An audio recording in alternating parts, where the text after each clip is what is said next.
Hello, Night Nation. I'm Trylko from the Sons of UCF, joined by Eric Lopez of the Black and Gold Banneret. Welcome to Around the Kingdom. Elo, hello. Hello, Trace. Coming up on the fastest UCF show around, the Knights knock off top 15 SEC ranked Texas A&M. And of course, I'm speaking basketball, baby. Football also won a game against Arizona. Is Gus Malzahn's approval rating on the way up? Are you a believer in Rizk? And if you had to vote for a UCF head coach's ticket, who would be the two head coaches you would vote for in that ticket? We'll answer that question coming up right here on Around the Kingdom. Before we get going with all of that, Elo, let's welcome in the third member of our team. He is Adam Eaton from the Sons of UCF, keeps an eye on the clock, keeps us on our toes. Adam, hello. Gentlemen, good evening. It's only fair. It's obvious that tonight we have one topic that we have to kind of consider and talk about. I'm glad I'm with the two of you as we kind of look through this, and it's a historic moment in our country, and I don't know that we'll ever forget where we were when this happened.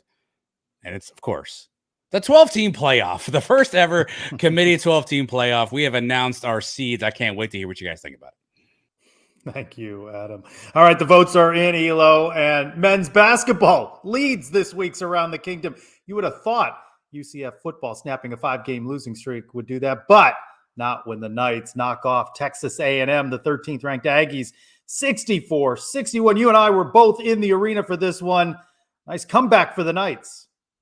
Amazing. 19-5 to close it out in the last 6 minutes. You're in a night where they couldn't make a shot, it seemed like.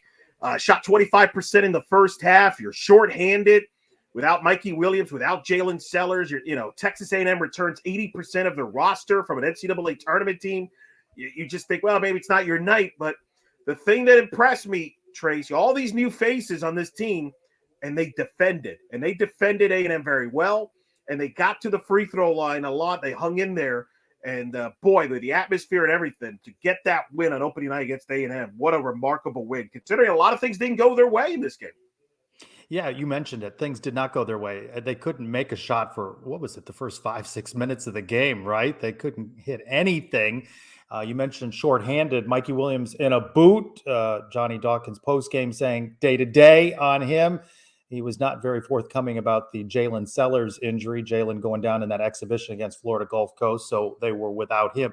Just described as soreness, so we don't know the full extent and how long Jalen may be out, but at least Jalen would be a key cog in this lineup, and they persevered despite being down. Those guys, and of course, some foul trouble for some other guys. Mustafa Thiam, who was impressive, 6 blocks in the game, but got into some foul trouble in the beginning of the second half and then fouled out, and Knights found a way. They're deep at the guard position.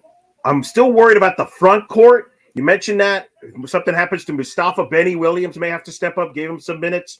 We shall see. I'm interested to see how they now come out Friday night against Purdue Fort Wayne, who is a preseason favorite for the Horizon. Cannot have a letdown. I am filling in on the radio. You know how much pressure there's on me, Trace? I'm calling this game. We got to win this game, please. Oh, boy. It's going to be nervous. I'll be curious. We'll learn a lot on Friday night. It's going to be interesting. Of course, big celebration after the UCF win. A&M misses 3 open shots from 3, by the way. I thought for sure we're going to overtime. But they had a court storming, Trace, your favorite. Your thoughts? A&M court storming or Kansas last year court storming? Which one was better? Got to go with Kansas because no one saw that coming on that night. And there was a spontaneity to that. The big win Monday night in the opener over Texas A&M certainly was fun. Hey, students turned out. Give it to them. And then the crowd a little bit late arriving, but filled in, announced more than 8,000 plus, but raucous. And Coach Dawkins' players really crediting the crowd. In basketball, that home court advantage and the crowd rallying behind you can make a difference. And you could feel the energy in the building, especially in the second half. When did Orlando become like California, where late arriving crowds? You're right. It kind of showed up there delayed late there. But look, I would take Kansas as well. I mean, I'll never forget Michael Dono had a shoe thrown at him with him and Austin Lyon. That's hard to top. But that was a good start for the A&M. Good start, A&M, great atmosphere. Hopefully the beginning of things. I think if UCF were to have a great year in basketball, then A&M would top the Kansas game. Just my thoughts on that. Well, and of course, it's good training because, as Coach Dawkins says, as we all well know, Big 12 basketball night in and night out is top ranked teams. And hey, you have a pretty impressive record behind the mic calling UCF games. So no pressure on you on the Friday night broadcast. All right. We don't lead with football, but any other week we would have, right? The Knights snap that 5-game losing streak, dominate Arizona, and a pretty impressive win during the space game. Trace, you got to admit, the Space U jerseys approval rating through the roof. We don't lose in them. We look like a top 10 team every time we wore those. I'm just saying. Listen, amazing what happens when you have a quarterback that can complete a passes to your receivers, isn't it? It's amazing how your offense looks differently. Arizona clearly is a team that's damaged goods at this point. I think a lot of those players checked out, but give UCF credit. They jumped on them early, and they never looked back. They dominated the line of scrimmage, and it was a win they much needed. They were able to run the ball successfully, but as you mentioned, it was all about Dylan Rizk coming in 20 of 25, nearly 300 yards, 3 touchdowns. I was most impressed with him. He had the Hail Mary. He had another great passing touchdown, but it was when they got the ball on their own 1 and he dropped back and he threw a pass. Kobe scooped it up, but that's where I felt a great deal of confidence in Dylan Rizk leading the offense. But again, it is Arizona. The more difficult team is now on the road at Arizona State this coming Saturday. Can we give a shout out to Dotson in the defensive front? Has played well for UCF. Dalen Dotson has been tremendous, game changer defense. Hey, it's amazing when you make some changes in your staff. You look all of a sudden, things change up a little bit. Give credit to everybody still not bailing on the season. We'll see more next week, but that was a positive result. Is this going to be another tradition? We're going to have misty rain, by the way, on space games. Is that the new? It's almost the same script as last season's win over Oklahoma State, right? But you mentioned coordinator changes. Addison Williams now in for Ted Roof, the return of Addison Williams, and players seem to play hard for him. And Tim Harris calling the plays. Some wrinkles, things looked a little bit different, and the Knights get the win. Yeah, you asked Gus Malzahn what was his favorite plays that he called. He said the ones that worked. Yeah, the ones that worked that he may not have called. All right, Trace, are you a believer now in the power of the space game? Should we just change it and go all in on the space? Well, I'm not ready for that rebrand, but as people say, if you can play that good every week, just do it every week if that's what it's going to take. But they do seem to play well in that space game. Curious about next year's schedule and who they may host and whether that team wants to face UCF during the space game. But uniforms look great. The rain came down at the right time, and UCF got the win, snapped that 5-game losing streak. So, yeah, I believe in the power of the space game. Yeah, it's going to become a new tradition every game. Now people are going to circle that game, and it's kind of spread. It's kind of a psychological thing. It's very bizarre. It shouldn't really matter, but apparently it does. In fairness, last year when this came out in August, we thought Arizona would be one of their toughest games of the season. Arizona was ranked and everything, and clearly your buddy Brennan has just ruined everything over there. So turned into one of the easiest games. Well, Knights switch up quarterback again. We mentioned it, Dylan Rizk, 3 touchdowns, nearly 300 yards. I think we've asked this question of E.J. Colson, of Ja'Cory Brown, but now let's ask it of Dylan Rizk. Is he QB1 in 2025 based on what you saw in the win over Arizona? Based on that one precinct, I would vote him in my ballot right now to be my quarterback for 2025. That number 10, it's worked out before with the quarterback. Has it not, Trace? Something about him scrambling around, making throws. Look, we're going to learn more about it against Arizona State. It's one game against Arizona, but let's be honest, Trace. When we've seen Dylan Rizk in the Arizona game and the couple of drives in the BYU game, he's been the best quarterback on UCF this year. He's looked the best, especially passing the football, hasn't he? It's just, for me, too small a sample size, and it's an inferior Arizona team, and it was garbage time late in the game against BYU. Let's see what he does on the road against Arizona State as a good defense. And about their running back who may or may not play. Scatabo, there's some talk that he may not play. We'll see on Saturday. But if the Knights could go out to Tempe and get a win, I'm a little bit more of a believer. I think you're right. That's going to be a big call. Of course, he gave credit, Dylan Rizk did, on the success to the new play caller, Tim Harris, who called the plays. Of course, he had Addison Williams back as a defense coordinator full-time, I think. Trace, only fitting we asked on this episode, are you a supporter of the ticket of a Tim Harris, Addison Williams campaign to keep those jobs as they're in the respective in 2025?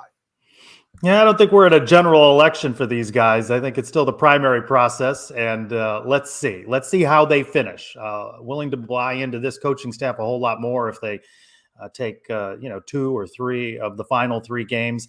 I know you're not as big on that bowl eligibility, but I do think, considering where they were mired just in this 5-game losing streak, it would be a turnaround, especially if they can find something in Dylan Rizk. So early on, yes, but they got to show me something down the stretch. I'm a believer. The thing that struck me was with Gus and some of the players said in the postgame how they all respond to Harris and Williams. Addison Williams is regarded as the best recruiter on the staff. Tim Harris, if the players are bought in, isn't that the most important thing, Trace? I took that as this is our coach. They're playing for these guys. A lot of programs in this situation would not play for these guys. I think if they play well here down the stretch, why would you go after somebody else, especially financially? It may cost you to go after another coordinator or two. I'm open to this idea. How many wins they got to get out of the last 3? 2? Sure. All right. Gus Malzahn and staff get the win. Does Gus Malzahn's approval rating with a fan base improve after this one, Elo? I think it does. You know why, Trace? Here's why I think it improves. Because he's trying to fix it on the fly. He's not sitting there and saying, woe is me. He's trying different things. So I respect that. Has he handled everything great? No. But his players haven't bailed on him either. I've looked at other places, Florida State. I've looked at other schools that just have quit on their coaching staff because the season's done. That hasn't happened here. I do think there's something to be said for that the players are still playing hard for Gus, and Gus is still fighting for those players and still fighting for that season. Yeah, I'm not sure that it moved any. I think the fan base is where it was a week ago on Gus Malzahn. There have been some decommits in recruiting as we get closer to early signing day. They got a tough one on the road at Arizona. They're going to have to split at least the road games and beat Utah at home. So I'm not convinced the fan base is there yet. They see Dylan Rizk perform well, and they go, why was this guy 3rd, 4th string at times throughout the season? All that money shelled out for KJ Jefferson. So I think there's some questions about development and some of the player selection. So I don't think the fan base has moved. There's a UCF head coach that has a statue on campus that had the same exact problems you just described. He couldn't pick the right quarterback. Why was he playing Pete DeNovo, not just at home? And we've been through this before. Sometimes quarterbacks is hard to figure, man. All I'm saying, that's tricky at times.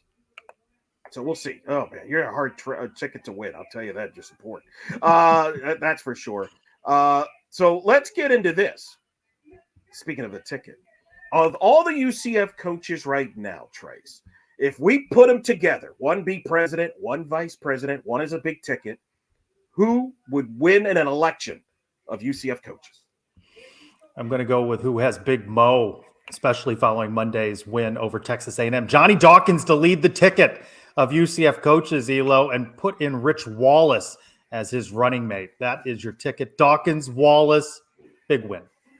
So I've thought about this very hard. First of all, I would go with Johnny Dawkins as well. Big win against A&M. Plus, he went to Duke. Hello? Duke University? You need North Carolina.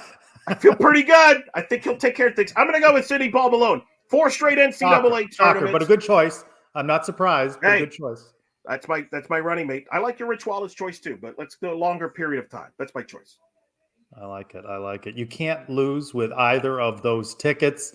And as the campaign season fades, hopefully soon enough, ready to turn our attention to all basketball, baseball, softball coming up. All right, time to bring in Adam.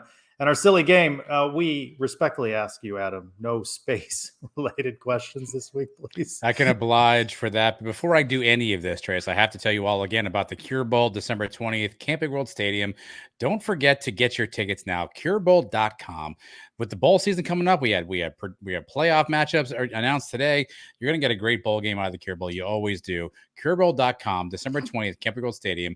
The matchup, Orlando versus Cancer. Join the home team. Get your tickets now. Go support that event in beautiful downtown Orlando. All right, gentlemen, here we go. easy questions this week. I was going to do the whole election theme. I think you guys have hammered that already, though. So Yeah, we just got some regular questions. So, Elo, something came up this weekend as Brian Peterson and I were doing the Suns Today post-game podcast. And I want your thoughts on it. And Trace will go to you for after that. So, Elo, what are the requirements of a Hail Mary? Well, obviously, we saw Dylan Rizk and Randy Pittman with a Hail Mary. What are the requirements? Is it yardage? Is it flight in the air? Number of defenders? How do you define the requirements that require somebody to complete a Hail Mary? It's got to be the last play of a half or the game. It's got to go past 50 yards.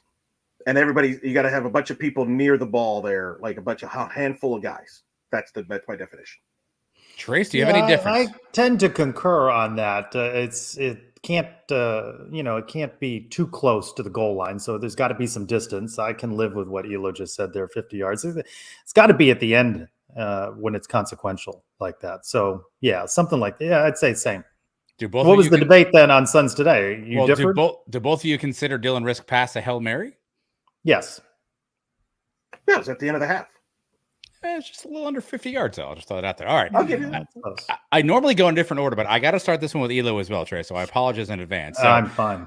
Elo, you historically have been a very good prognosticator of things around UCF. However, thank you. You have one horrific take we have to talk about. You predicted KJ Jefferson as a Heisman finalist. So is that your worst UCF take of all time? And if not, what is? It's definitely the worst one I've got on it, right? I can't hide from it. No, that's pretty good. I'm still stunned that didn't work out. I don't understand how it didn't work out. But yeah, no, that's definitely my worst one that I can think off top of my head. There was probably the one in 2015. I actually thought we would win the conference. That probably didn't go. Whoa. Put that up in a poll. I think that surpasses KJ Jefferson, Elo. All right, Trace, I'm not going to ask you if that was Elo's worst take. I think we all know that. But what is your worst ever UCF take? I don't know. I'll let the audience be the judge of that. I'm not the provocateur. You assume that they're tracking your takes? I mean... I'm not. What have you been most wrong? Are you keeping it down? Hey, remember when we tried hot takes on Sons of UCF Live for about 3 weeks, but I'm not very good at it, so we stopped doing it. I do. Let the record show Trace weaseled out of another answer. All right. I enjoyed the quiz last week so much. A new feature around the kingdom. We're going to end each silly game with one trivia question. All right. So I've got a coin flip in the air. Elo, you call it heads or tails in the air. Ready? Here we go. What's your call? Heads. It was heads. You get to go first, Elo. All right, here's how this is going to work. Elo, you go first. If you get it right, you get a point. Trace, if he misses, you can get a point too. We'll do this for a whole year. We'll see who wins. All right, so here's the question. Elo, are you ready? This week, UCF playing Arizona State. Last week, UCF played Arizona. When's the last time UCF played two conference opponents who were both from the same state? You want a year for this? I do. I would love a year. If you can give me the teams, I'll take it even better. Give me a year. When's the last time UCF played conference opponents back to back who are from the same state? Give you a hint. It's happened more than you would think. Really? Yeah. That's gonna stump me then. So I will probably say, realignment. This is not fun. Conference team. It's a timed show. Well, don't blame me. Why do you have stump questions? Say stump the Schwab. I didn't know the show would turn into stump the Schwab, but God bless the late Schwabi. I was gonna say like the MAC in 2003 with like an Eastern Michigan, like West Central Michigan thing. There are a lot of MAC on the list. Yes, there's a lot of MAC. That was not the most recent. Wow. All right, I'm very fascinated. Do you have the most recent same state? Okay, what do you got? Put down the point. Kansas State, 1 season ago. Is that correct? They were back to back. Yeah, they were back to back. Oh, back to back, not back to back. They were back to back. Yeah, yeah. You were so confident, though. I love that. Yeah, I was pretty cocky about that. Can I still put the point down for that or no? No, I did. The correct answer. Last season, Trace, your Texas Tech Red Raiders, and then we played Houston the week after that. It's happened 8 different times. 3 times it was SMU. SMU you're a Red Raider alum, Trace. How did you not know that? SMU and UTEP in Conference USA / the American, and a bunch with Ohio and Akron in the MAC. One last bonus one. UCF Arizona State last played in 2002. Arizona State won 46-13. Can anybody tell me the starting quarterback, running back, and wide receiver for UCF in that game? Well, considering it's my one more thing, I know parts of it. Oh, wait. So Alex Haynes had to be the starting running back. That is correct. As the campaign. Ryan Schneider, quarterback. Also correct. Who was the leading receiver and starting receiver that day? Doug Gabriel? That is correct. Eric Lopez. You might get a point for that. I don't know. That'd be a point. It's more impressive. Yeah. That was a rough you may game. hear more about this in just a few moments.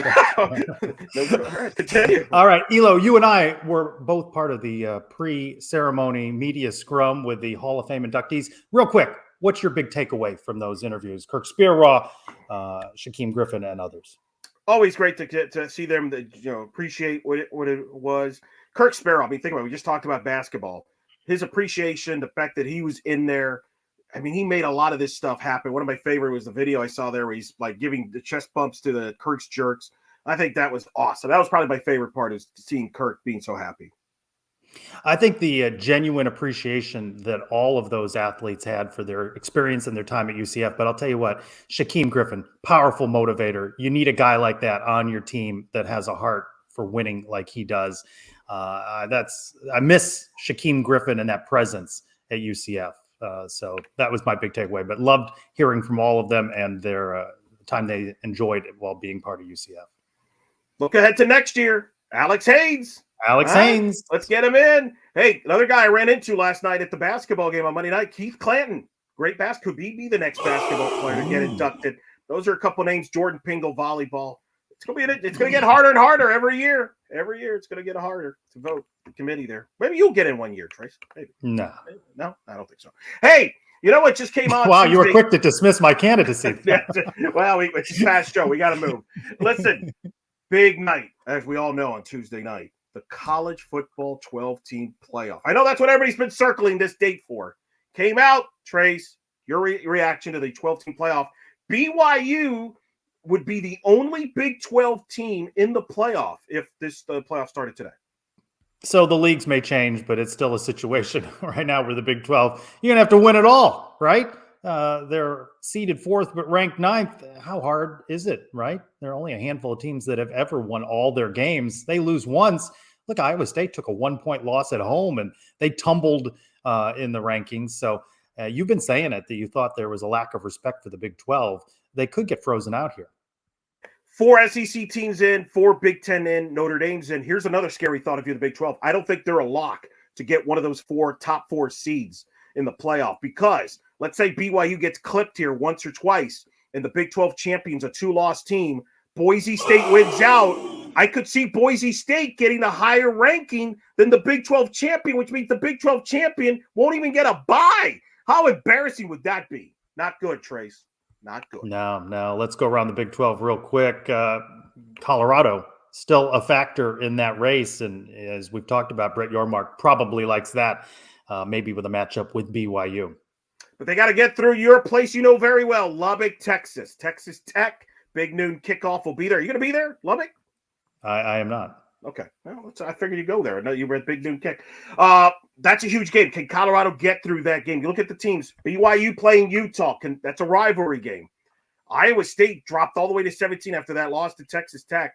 Man, if you're Brett Yormark, you need your top teams to win here or you're in trouble. But I think Colorado, Texas Tech, I'm really interested to see how Colorado handles that environment in Lubbock. And can they push and win out and with some help make the Big 12 title game? Yeah, interesting, Elo. All right, next topic, NIL. What do you make of this rumored agreement here? It's just the beginning. I mean, everybody's looking for money wherever you can get it, Trace, whether you like it or not. That's where we're headed with college athletics. And it's whatever you can get in the Big 12. I mean, Brett Yormark's been not shy about trying to look anywhere to find NIL money. How is UCF going to afford what may be, upwards of $20 million or so allocated for player salaries? That's a great question, because here's my question to you, Trace. All this fuss about Gus and the critics that want Gus out, you would have to buy him out for $12 million. Wouldn't you be better off spending the $12 million on the roster than on the coach? I think a lot of schools are going to have to start thinking about that. Are you better off just? I know you're frustrated with your coach. But maybe instead of trying to get the coach out of there and donate, you donate to the roster, and that might have helped the coach win games. We might be faced with that dilemma because I don't think you could do both at this time that we're going.